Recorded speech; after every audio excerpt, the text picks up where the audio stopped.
Quando uma pessoa falece, o maior sofrimento recai sobre os que ficam, não apenas pela dor e saudade, mas também pela dura realidade que os herdeiros enfrentam no Brasil, a pesada carga financeira imposta pelo nosso sistema tributário. Mais do que uma simples transição de bens, o processo de obtenção da herança se transforma em uma burocracia onerosa, onde o Estado simplesmente pega para ele uma parte do patrimônio que deveria ficar com a família. O inventário, o processo legal para listar e avaliar os bens de uma pessoa falecida, e até o imposto de renda sobre a herança, aumentam o peso emocional e financeiro para os herdeiros, criando obstáculos muitas vezes insuperáveis. As novas regras de impostos têm trazido dificuldades para as famílias brasileiras, especialmente as de classe média, e isso faz com que muitos se perguntem se esse sistema é justo. Como as complicações da herança podem ofuscar o legado de uma vida inteira de trabalho e sacrifício? Quais impostos os herdeiros precisam pagar? E o governo vai conseguir aumentar sua arrecadação ainda mais com essa taxação?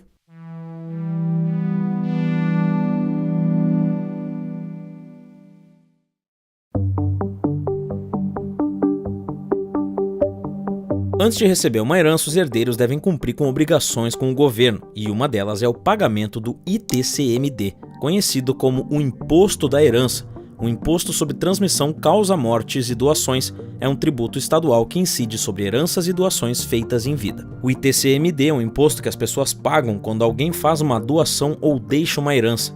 Ele é cobrado só sobre a parte da herança que cada herdeiro recebe, ou seja, o que é passado de uma pessoa que morreu para seus herdeiros. É conhecido também como o Imposto da Morte. Depois de passar uma vida inteira sustentando o governo com impostos, até debaixo da terra ele te cobra tributos. No caso, não é nem o morto que vem assombrar os vivos, mas sim o governo que assombra o morto. Coitado.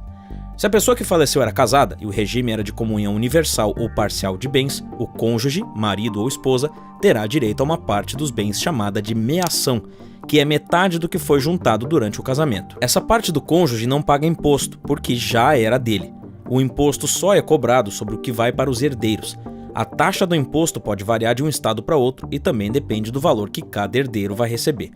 Os percentuais do imposto variam de 1% a 8% e cada estado pode determinar a alíquota que irá cobrar. O percentual é calculado em cima do valor de venda dos bens ou direitos transmitidos, como imóveis, veículos, ações e dinheiro. Ou seja, quanto maior for a herança ou doação, maior será o valor do imposto a ser pago. Se compararmos com o cobrado em países como Estados Unidos, Alemanha e França, onde as alíquotas são de 40%, 50% e 60% respectivamente, a taxa no Brasil parece ser pequena. No entanto, no Brasil, além do ITCMD, os herdeiros precisam lidar com outras taxas e custos associados ao inventário que juntos chegam a 37%. Já o inventário é o processo legal da transferência de bens aos herdeiros e é através dele que é possível organizar todo o patrimônio deixado e formalizar a divisão entre os familiares. Os herdeiros possuem 60 dias após o falecimento para fazer a abertura do inventário. No entanto, esse é um processo com custos altos. Entre esses custos estão os honorários advocatícios, já que a contratação de um defensor é obrigatória. Esses honorários variam de 6% a 10% do valor do patrimônio, dependendo da complexidade do caso e das orientações da Ordem de Advogados do Brasil de cada estado. Somado a isso, há ainda os custos processuais, que incluem taxas de cartório, do tribunal e de registro de imóveis. E a legislação brasileira considera dois tipos de inventários, o judicial e o extrajudicial. O inventário extrajudicial é o procedimento mais simples e barato que pode ser realizado diretamente no cartório, quando todos os herdeiros estão em comum acordo, são maiores de idade e capazes, havendo apenas os custos com taxas cartorárias. Já nos casos onde os herdeiros não estejam em acordo, quando há um testamento ou pelo menos um dos herdeiros é menor de idade ou incapaz, os familiares são obrigados a recorrerem a um inventário forense, com divisão de bens determinada por juiz. Isso aumenta os custos processuais, que variam conforme o estado em que o inventário for feito e com o valor do patrimônio. Em todos os casos, as taxas são calculadas segundo o valor total dos bens, ou seja, quanto maior o patrimônio, maiores serão os gastos. Se for necessário contratar um especialista em avaliação de bens, os custos com autenticações, cópias e certidões podem ser ainda maiores.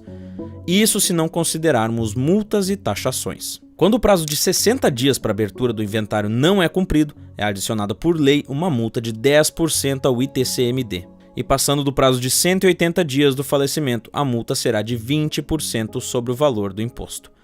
Eu vou te dar um exemplo. Um inventário judicial de patrimônio total de R$ 1 milhão com processo em São Paulo, por exemplo, seria calculado da seguinte forma.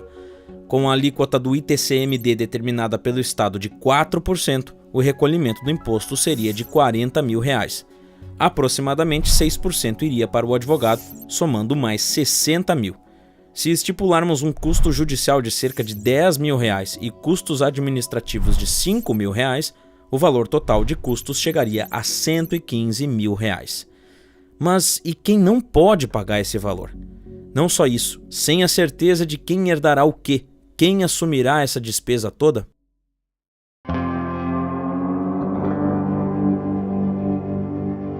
Se você recebe uma herança de R$ 1 milhão em São Paulo, você precisa desembolsar mais de R$ 115 mil para ter acesso a ela.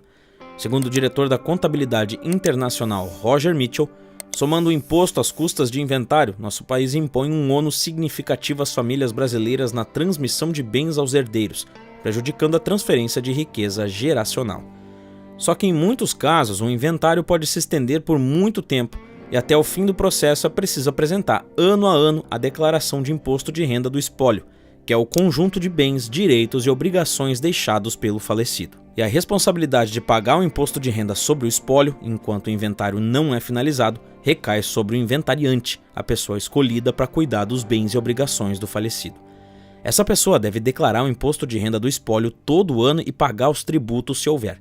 Se o inventário ainda não tiver começado, os herdeiros podem indicar alguém para ajudar, pois os bens continuam gerando obrigações fiscais. Antes de o inventário ser aberto, não se sabe quem ficará com o que pode causar brigas sobre quem deve pagar os impostos. Se ninguém puder arcar com o imposto de renda, a situação pode piorar. Os bens podem ser bloqueados e o governo pode vendê-los para garantir o pagamento dos impostos, atrasando ainda mais o inventário. O imposto de renda sobre os bens herdados pode causar muitas dificuldades. Além de ser um custo extra, calcular esse tributo pode ser complicado, principalmente se os bens gerarem ganhos durante o processo, como aluguéis. Os herdeiros podem pedir isenção da taxa ou parcelar o pagamento, de acordo com as leis de cada estado. Geralmente, a isenção é aceita para bens de baixo valor ou para pessoas com deficiência ou em dificuldades. Na prática, não é fácil conseguir isso. Para muita gente, a melhor opção é vender os bens herdados para pagar os custos do inventário. Isso pode ser emocionalmente difícil e demora, só acontecendo depois que o processo é finalizado ou aprovado pela justiça. Só que essa é uma solução que pode trazer mais dificuldades do que se imagina. Os herdeiros muito provavelmente não estariam todos em comum acordo com essa venda ou com o valor oferecido pelos bens. E sem um acordo ou não podendo custear o inventário, o processo se estende por anos. Isso prejudica os herdeiros que precisam dos bens para ganhar dinheiro ou pagar dívidas. Bens físicos, como carros, podem se estragar se ficarem parados. Se uma casa fica fechada por muito tempo, precisará de manutenção quando o inventário acabar. E se o mercado estiver em alta, eles podem perder a chance de vendê-la por um bom preço. Além disso, os donos ainda têm que pagar impostos como IPTU e taxas de condomínio. Por isso, muitos preferem abrir mão da herança. Existem maneiras legais como testamento e doação em vida que ajudam a evitar esses problemas, mas poucas pessoas no Brasil fazem esse planejamento. O seguro de vida, por exemplo, é uma forma de garantir que os herdeiros recebam uma indenização após o falecimento, facilitando que os beneficiários tenham recursos para pagar o processo de inventário. Mas hoje, só 17% da população brasileira com mais de 18 anos tem esse tipo de seguro. Por isso, se você sabe que pode herdar uma fortuna algum dia, é bom já ir se planejando para pagar todos esses custos. Outra coisa muito importante é abrir o inventário rapidamente para evitar as multas. Mas então, por que o governo, em vez de ajudar essas pessoas, fica com uma parte do dinheiro que muitas vezes seus pais ou avós trabalharam a vida inteira para juntar?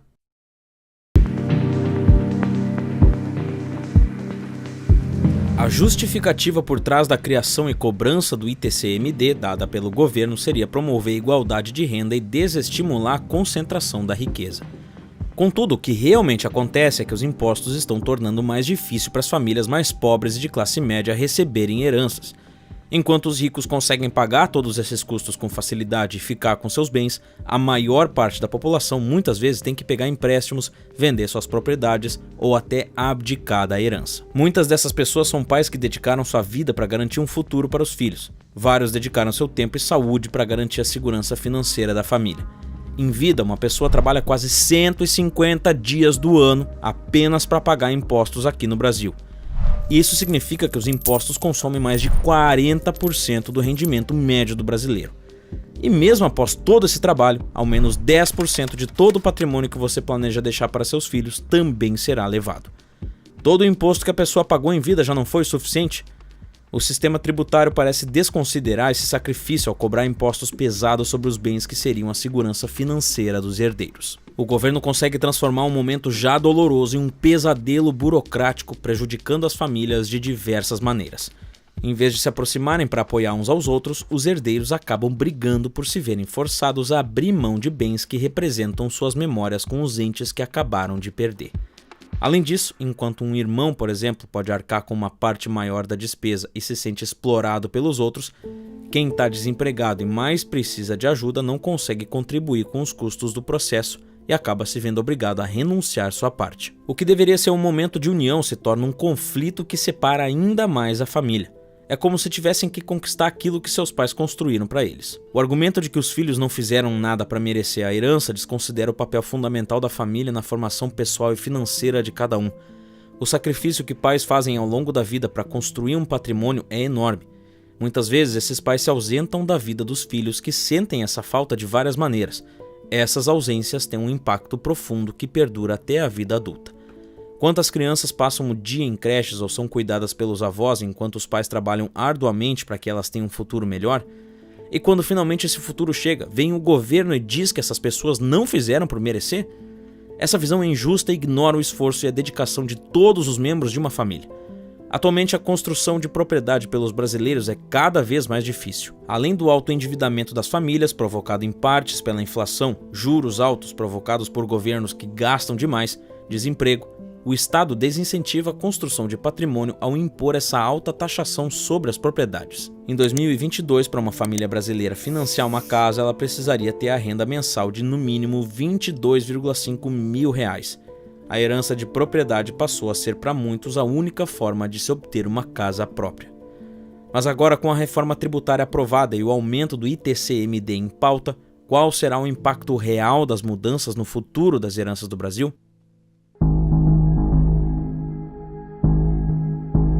Com a aprovação da reforma tributária no Brasil, estão em discussão propostas como o aumento do ITCMD, o Imposto sobre a Herança e Doação em Vida, além da obrigatoriedade de uma alíquota progressiva em todos os estados.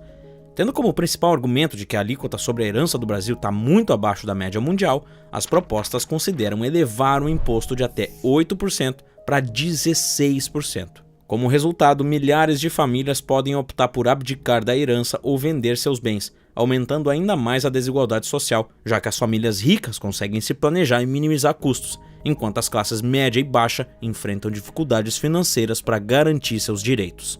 A taxa progressiva já é adotada por alguns estados brasileiros, que definem a alíquota a partir do valor do patrimônio. No entanto, estados como São Paulo, Minas Gerais, Paraná e Amazonas teriam que aprovar novas legislações, provocando impactos diversos. Apenas no estado de São Paulo, se a alíquota progressiva fosse aprovada hoje, variando de 2% a 8%, isso resultaria na arrecadação adicional de quase 10 milhões de reais, dobrando o valor arrecadado atualmente. Isso poderia tornar o processo mais complexo, gerando dúvidas nos cidadãos sobre o valor a ser pago e desestimulando a população a aumentar o patrimônio. Como solução para esse problema, muitos defendem a implementação da tributação sobre grandes fortunas. No entanto, essa é uma proposta complexa que já se provou bastante controversa. Muitos países ao redor do mundo já decidiram por suspender a cobrança sobre grandes fortunas, considerando o baixo volume de arrecadação e alto custo de fiscalização. Mas sua complexidade está além disso, pois se trata de uma medida que, se não for bem estruturada, vai aumentar a desigualdade social no Brasil, ao invés de diminuir. A primeira dificuldade em criar um imposto sobre grandes fortunas é saber o que é considerado uma grande fortuna. Definir um valor fixo ignora as diferenças de custo de vida em várias partes do Brasil. R$10 mil no Tocantins é muito diferente de R$10 mil em Gramado ou São Paulo. E dependendo do valor escolhido, a classe média alta será mais afetada. Se uma família juntar muitos imóveis e negócios ao longo da vida, ela pode ser obrigada a pagar imposto sobre grandes fortunas, mesmo que esses bens não tragam dinheiro imediato. Por exemplo, pense em uma família que comprou um terreno nos anos 90. Naquela época o local era distante e barato. Com o passar do tempo a área se valorizou e agora vale muito. Além disso, a loja que a família abriu ao lado do terreno cresceu e gerou um patrimônio grande. Juntas, essas propriedades podem somar um valor alto, fazendo com que a família tenha que pagar um imposto elevado. Mas o que acontece é que essa família possui apenas bens, o dinheiro não está disponível em conta para pagar o imposto. Para conseguir pagar, eles ou seus herdeiros teriam que vender propriedades ou fechar negócios que foram construídos com muito esforço. Isso tornaria difícil manter o que a família trabalhou tanto para conquistar. Além disso, o imposto pode acabar sendo uma dupla cobrança, porque bens que já foram taxados durante a vida da pessoa podem ser taxados novamente quando forem passados para os filhos ou doados. Enquanto isso, instituir esse imposto poderia gerar uma grande fuga de capital, onde os cidadãos ricos e grandes empresas transferem seu dinheiro para fora do país, o que vai levar à desvalorização do real, um aumento das taxas de juros, redução do investimento e estabilidade financeira, além de danos na confiança dos investidores. As novas propostas de tributação de heranças pioram o já complicado e caro processo de herança no Brasil, afetando mais as famílias da classe média, que são a maioria da população. O aumento do ITCMD e a dificuldade de lidar com tudo isso tornam um momento de tristeza ainda mais difícil. Enquanto os herdeiros lutam para garantir o que é deles por direito, o Estado parece tirar proveito dessa situação. Mas aqui no Brasil é assim, até depois da morte você paga um último grande imposto para o governo, só para não perder o costume. É hora de pensar sobre o papel do Estado, que se apropria do esforço de uma vida inteira de trabalho. Ele leva uma parte importante do que você conquistou com tanto esforço, roubando o futuro que você queria para sua família, tanto em vida quanto depois da morte. O que você acha de mesmo abaixo de 7 palmos pagar imposto? Deixa aqui nos comentários. Agora, para descobrir como a nova inteligência artificial do YouTube funciona e como você pode usar ela para crescer um canal e construir um negócio na internet postando poucos vídeos por mês, confere uma aula grátis no primeiro link da descrição ou apontando a câmera do seu celular para o QR Code que está aqui na tela antes que essa aula saia do ar. No Brasil, na verdade, não é só o governo que dificulta e faz a tua vida mais cara. Por aqui, as pessoas inadimplentes acumulam ao todo 397,5 bilhões de reais em dívidas. Mas essa conta bilionária é dividida entre todo mundo que paga suas contas em dia. Então, para entender como você paga pelo calote dos outros, confere esse vídeo aqui que está na tela. Então aperta nele aí que eu te vejo lá em alguns segundos. Por esse vídeo é isso, um grande abraço e até mais.